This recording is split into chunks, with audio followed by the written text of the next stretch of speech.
Hello, hello. I'm so excited for this topic today because it is a topic that a lot of people think I'm crazy for. But I promise you, with my track record in working with children and also working with parents to address their children's challenging behaviors, that the tips I have to share with you today on how to respond to your child when they tell you to shut up or some other kind of similar phrase is extremely effective, and it's going to get you to where you want to be. Because let's be honest, nobody wants their child telling them to shut up or to leave them alone or to stop talking, right? These are things we don't want to hear.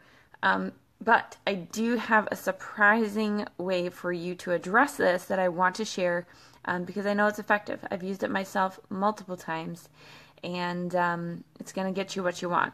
And so I'm all about delivering what you want. So before we jump in, thank you to those of you who are going to be catching the replay on this. I appreciate you taking your time to just learn and equip yourself and be able to serve your child well as a parent. And I know a lot of people share these videos, so I do want to make sure to introduce myself.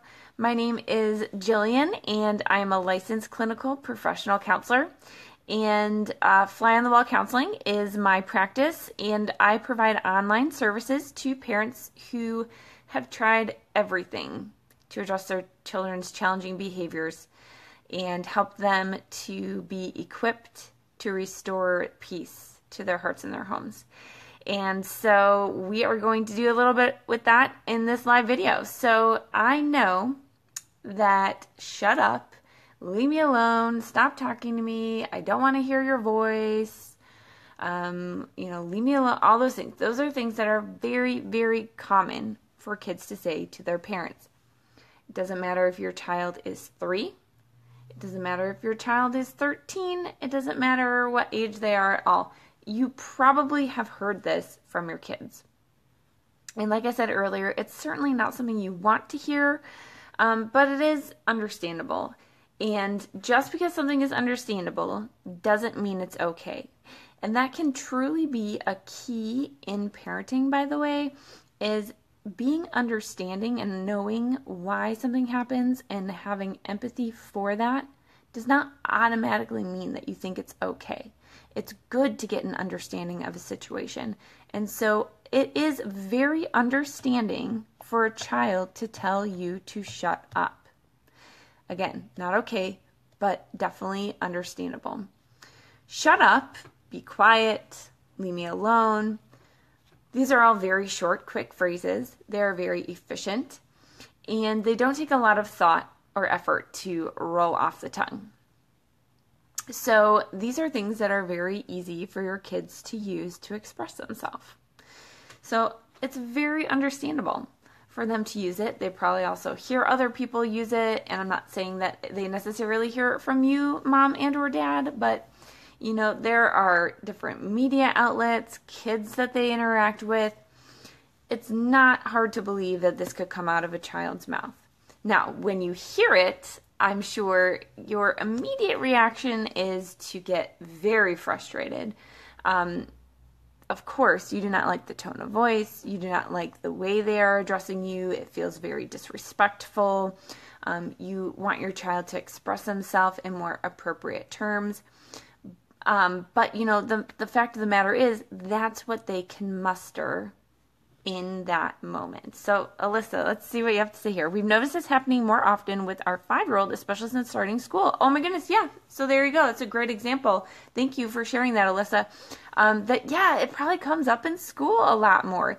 So even if you are super on top of it as a parent and are, speaking positively and using good expressive language, your kid's going to pick it up somewhere else, whether it's at school, in a movie. It's very, very shut up is a pretty tame, let's be honest, of all the things that they could be learning out there, shut up is pretty tame. So not surprising that they're utilizing this because it really is efficient and effective in communicating, not just that they want you to leave them alone, but also that they're very upset. There is a level of severity. Just like people use swearing to communicate a level of severity, the word shut up from a child to a parent communicates a new level of severity. And so, honestly, this is, in a way, a good thing. Now, is it executed well? No. But your child is letting you in on how they are feeling. What's funny is that sometimes we are pressing kids to tell us, like, what's going on? Why are you so angry? Tell me what happened. And we ask them all these questions, and they respond with things like shut up or leave me alone. And then we keep asking them, what's wrong? What's going on? They're telling us what's going on. They're telling us what's wrong. They're telling us that they're upset, and they're telling us, I need space. I need space. I need you to leave me alone. I cannot take you telling me anything else. There's too much going on in my brain right now, and you adding more words is not helping. Now, it would be wonderful if kids could actually articulate this, but they can't. Now, even if they could articulate something so sophisticated in terms of emotional intelligence as what I just displayed, that would be amazing, first of all. But their cognitive and emotional development really just isn't that sophisticated yet, nor is their verbal sophistication necessarily at that level. Then we add in, on top of that they are emotionally triggered. They are extremely frustrated, and so the emotional center of their brain is lit up. The logical center of their brain is shut down, and so any ability to really be able to think through and process through what they want to say is just gone. And so things like shut up, leave me alone, stop talking come out of their mouth.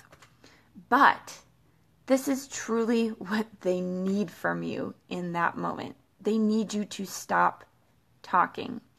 But parents will often continue to push because the way that their child requested that is inappropriate.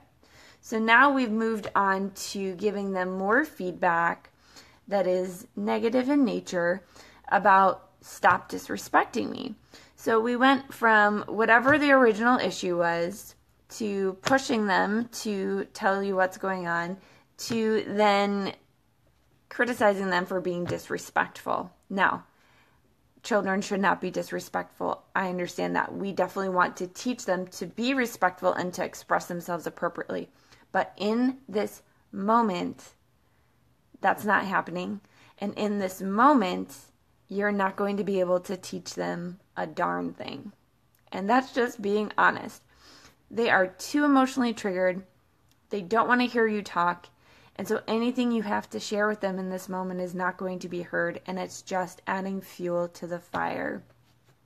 So here's the tip I have for you that's controversial to many, but I know is effective. And that is, when your child tells you to shut up, stop talking. When your child says, stop talking to me, stop talking to them. When your child says, leave me alone, leave them alone. And that's not because what they say goes or that they're in charge. It has everything to do with listening to their needs, providing that need. You can absolutely say something like, wow, you are really angry right now. I will give you some space and we can talk later. So you don't have to just suck it up and act like you're taking the reprimands from a child. You can certainly insert something there to let them know that you heard them and that you see their need and you're going to provide that need, but there will be a discussion to be had later on. And once they calm down, you can then talk about the disrespect. You can then talk about their frustration and what was going on. You can then give them some examples of how to express themselves appropriately instead of saying things like shut up, leave me alone, stop talking, all of that. But when your child says to shut up, stop talking, leave me alone, That is what they need.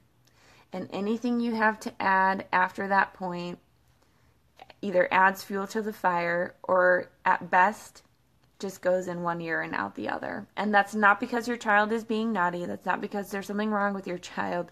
It's just because that's not how our brains function. And so it's okay to fulfill that request and then follow up later when they are cognitively accessible and have those quality, meaningful conversations where it's a teachable moment. So I hope you found this helpful. Feel free to share this video. I know there are a ton of parents who would love to hear about this. And also, this video is part of a response to a post that I did last week about what does your child say when they're going through a tantrum or when they're told no. So I'll be doing some more on that this week and look forward to sharing some more tips with you. Have a great rest of your day. See you tomorrow. Bye.